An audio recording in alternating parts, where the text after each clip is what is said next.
I was asked by one of the biggest 3D artists on YouTube to create concept art for 2 new Minecraft bosses based on the Endermen for him to bring to life in 3D. They both turned out pretty good, but maybe a little too good.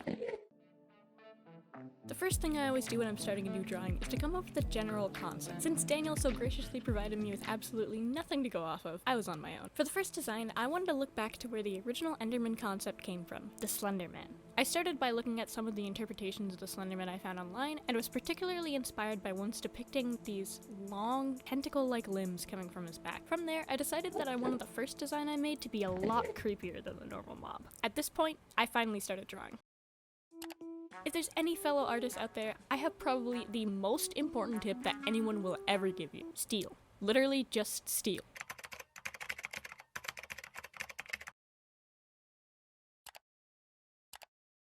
Don't just completely rip off somebody else's work though. You gotta add to it. The internet is probably your greatest tool when it comes to creating art. After I adjusted the proportions of a regular person to look more like an Enderman, you know, long legs and arms and small torso, I started to try and figure out how I wanted the limbs to look. I really wanted this design to be creepy, so I went for a thin, kind of malnourished look for the body. I didn't quite like the vibe of the pose I found, so I found a more fitting pose and then tried to repurpose some of the things that I had already sketched out to fit this angle.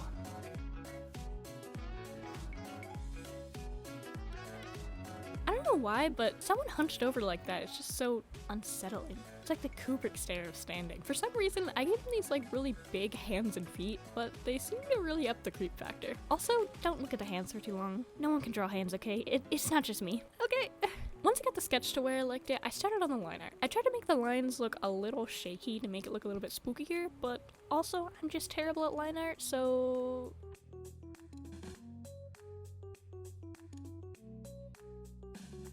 Something they don't tell you about digital art is that about 50% of the time that you spend drawing, you're actually just redrawing the exact same line over and over again because for some reason, your hands stop being able to draw a single straight line for literally no reason. After I finished the lines, I slapped down a dark gray color for the body and purple for the eyes. Did anyone else ever notice that the Enderman's eyes are purple, but the pearl that they drop is green?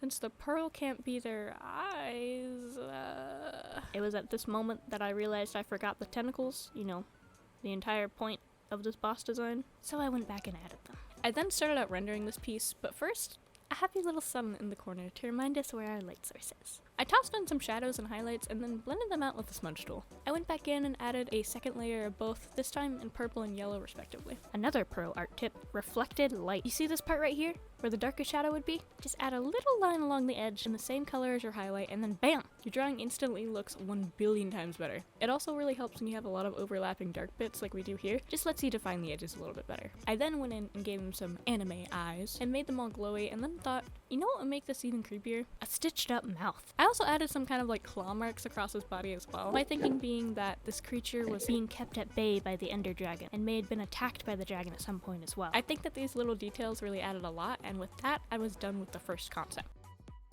For the second design, the first thing that came to mind was the Piglin Brute. Since Endermen and Piglins are both neutral mobs, I thought it would be interesting to have a type of Enderman that would always be hostile to the player and activate aggro on the other Endermen, similarly to the Piglin Brute. Side note, does anyone else remember that Reddit post where someone drew the Piglins as an anime girl with a pig hat on? I remember seeing that when the Piglins first came out and I just can't unsee it. I started this drawing with a couple of references of piglins and poses that I thought might be interesting that I got off of Pinterest. I didn't end up really liking any of the pose references I found, so I ended up drawing a more neutral standing pose for this one. I wanted to keep the same kind of proportions as I did with the first drawing, so I used the first concept I made as reference for the length of the torso, arms, and legs.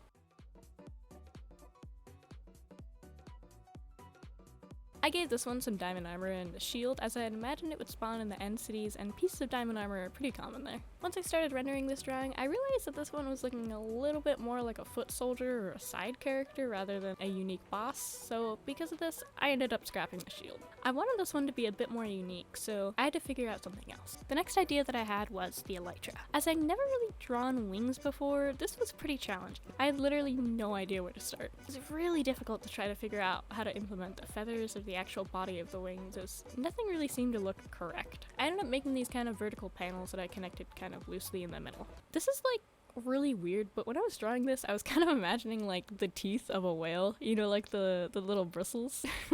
I don't know why, that's just what came to me, so I went with it.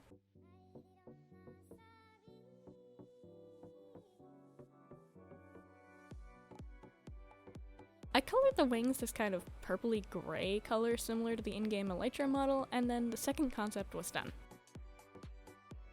I really had a lot of fun making these, and I'm pretty happy with how they both turned out. If you want to see which one of these Daniel made in 3D, make sure to go check out his video, and don't forget to like, comment, and subscribe if you enjoyed watching this and want to see more content like this from me.